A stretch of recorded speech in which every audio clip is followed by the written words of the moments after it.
Yes. Bwana, kama kawaida bado tunaendelea kuwavuta na kuwaleta taratibu kwenye anga za mbegu za Seedco.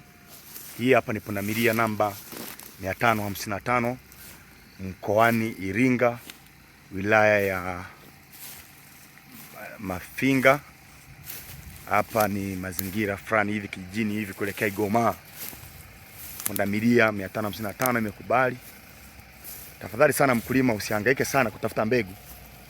Wewe ulizia tu mbegu za Seedco kutegemeana na mahali ulipo. Hii ni pundamilia namba 555. Tategemeana uko wapi. Ukitaka tu mbegu za Seedco tuambie uko wapi, tukupe vitu. Hivi ndio vitu vya Seedco. Haya ndio mambo ya Seedco. Seedco tupo kwa ajili ya wakulima kuhakikisha wanakuwa salama, wanapata vitu vizuri. Wewe tuambie uko wapi, unataka mbegu ya namna gani, unataka kufanikiwa. Na hiyo ni pundamilia. Ukija upande huu ni Simba. Simba namba 657. Nayo ni kiboko, ni hatari.